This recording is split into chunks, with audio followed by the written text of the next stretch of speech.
Cinema cameo വിഷയം കുറെ സർപ്രൈസുകളുണ്ട്. നിങ്ങൾ തിയേറ്ററിൽ തന്നെ കാണുക. നല്ല കിടില സിനിമ. സെക്കൻഡ് ഹാഫ് ആണ് കത്തി കയറിയത്. ഫസ്റ്റ് ഹാഫ് കഥ ബിൽഡ് ചെയ്ത് വന്നു. സെക്കൻഡ് ഹാഫ് കിടില. ഒരു രക്ഷയില്ല. അടിപൊളി mind blowing stuff. No words. മലയാളത്തില് ഇത് ഒരു മലയാളം പടം കണ്ടതിന്റെ ഫീൽ അല്ല, ഒരു വേറെ ലെവൽ. വാക്കുകളില്ല.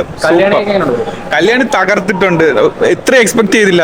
Super super. അതെ അതെ, മലയാളത്തിൽ നിന്ന് ഒരു അടിപൊളി. നമ്മുടെ മിത്തിനെയൊക്കെ നമ്മൾ മുമ്പ് കേട്ടിട്ടുള്ള കഥകളും മിത്തിനെയൊക്കെ ഒരു മോഡേൺ വേർഷനിൽ കൊണ്ടുവന്നിട്ടുണ്ട്. ഭയങ്കര അടിപൊളിയായിട്ടുണ്ട്. Nimish Ravi, hats off. Thank you. ഇത് സൂപ്പർ ഹീറോയെക്കാട്ടിയും കൂടുതൽ ഒരു മിത്ത് ബേസ് ചെയ്യേണ്ട പടമാണ്. കുറേ പഴയ മിത്തൊക്കെ ഒരു കമ്പൈനായിട്ട് ഇറക്കി വെക്കുന്ന പടമാണ്. അതും നല്ല ഫ്രെയിം കൊള്ളാം, നല്ല ലൈറ്റിംഗ് കൊള്ളാം, എല്ലാം അടിപൊളിയാണ് പടത്തിന്റെ. കല്യാണി പ്രദേശിനെ എടുത്തു പറയണം. നല്ല സ്റ്റണ്ട് എല്ലാം കൊള്ളാം. കല്യാണി പ്രദേശം നസ്ലനും അയാളുടെ ക്യാരക്ടർ പൊളിയായിട്ട് കിട്ടുന്നുണ്ട്. മസ്റ്റ് വാച്ചാണ്.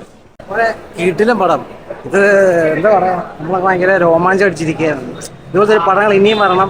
നമ്മൾ മലയാള സിനിമയിലെ ഇന്ത്യൻ സിനിമയിൽ ഇപ്പോൾ തകർപ്പം പടം എന്തായാലും കണ്ടിരിക്കണം. ഹോളിവുഡ് ലെവൽ ഉണ്ടായിരുന്നല്ലോ. നമ്മൾ എന്ത് പ്രതീക്ഷിക്കുന്ന അതിന്റെ മേളിൽ തന്നിരിക്കും 100%. അടിപൊളി അടിപൊളി, തീർച്ചയായിട്ടും കാണാം. കിടിലം പടം. നല്ല പടം. ഒരു ഫ്രഷ് കഥയായിരുന്നു. ഒരു ഫ്രഷ് ആയിട്ട് തോന്നി. എക്സിക്യൂഷനൊക്കെ പൊളിയായിരുന്നു. പിന്നെ ക്യാമിയോസും എല്ലാം സൂപ്പറായി. സൂപ്പർ ഹീറോ ആ രീതിക്ക് എടുക്കാൻ പറ്റും. അതെ അതെ, കിടിലോട്ട് എടുത്തിട്ടുണ്ട്. നന്നായിട്ട് ബ്ലെൻഡ് ആയിപ്പോയി. നമുക്ക് എക്സാഗറേറ്റ് ചെയ്തൊന്നും തോന്നിയില്ല. നന്നായിട്ട് സൂപ്പർ സിനിമ.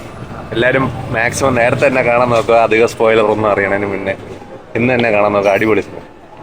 എടുത്ത് പറയാൻ ആക്ഷൻ സീക്വൻസ് ഒക്കെ ഭയങ്കര കിടിലായിട്ടുണ്ട്. കളർ ഗ്രേഡിങ്ങും എല്ലാം ഭയങ്കര നന്നായിട്ട് ചെയ്തിട്ടുണ്ട്. അവര് കല്യാണിയൊക്കെ അടിപൊളിയായിട്ട് ചെയ്തിട്ടുണ്ട്.